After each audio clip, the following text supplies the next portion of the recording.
All right, let's get into it. Picture this. It's 1899. We're in the middle of nowhere on the plains of Colorado where thunderstorms are a daily event.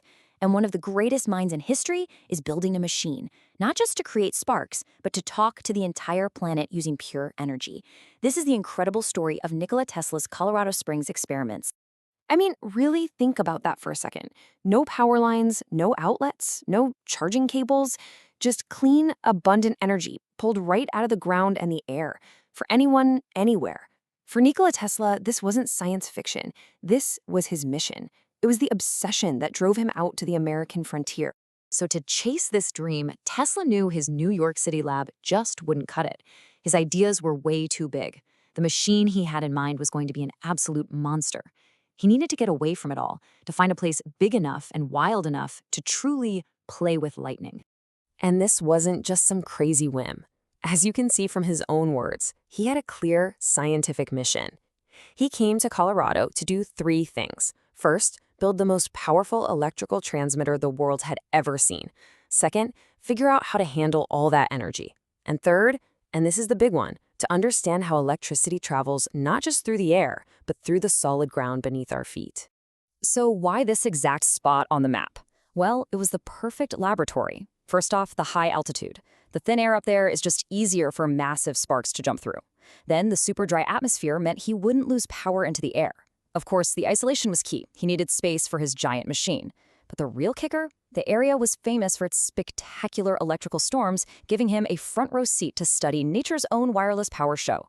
The location wasn't just a backdrop. It was part of the experiment itself. So, what kind of machine did it take to even attempt something this huge? This wasn't just a bigger Tesla coil. Oh no, this was something else entirely. A true monster of the electrical age.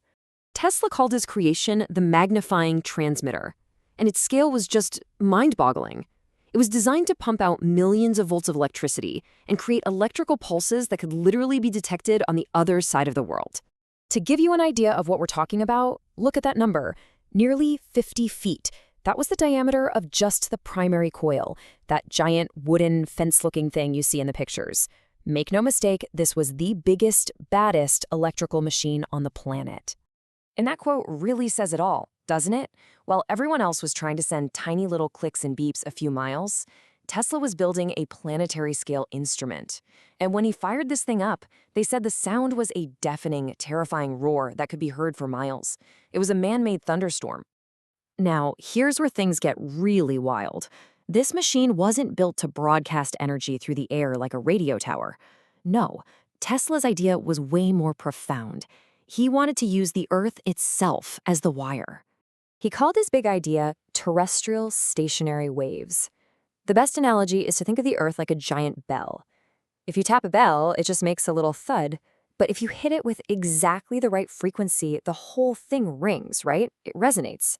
Tesla believed he could do the exact same thing with electricity, pump it into the Earth at its natural frequency and make the whole planet vibrate with energy. And this is pure genius. Just by watching lightning storms, Tesla calculated what he thought the Earth's resonant frequencies were. And look at this chart. His numbers from 1899 are ridiculously close to what scientists actually measured with modern equipment in the 1960s. He was more than 60 years ahead of his time. Just unbelievable. Okay, so the theory was brilliant, but what happened when Tesla actually flipped the switch and put that theory to the test? Well, the results were something straight out of a movie. Spectacular, terrifying, and totally unprecedented. 128 feet.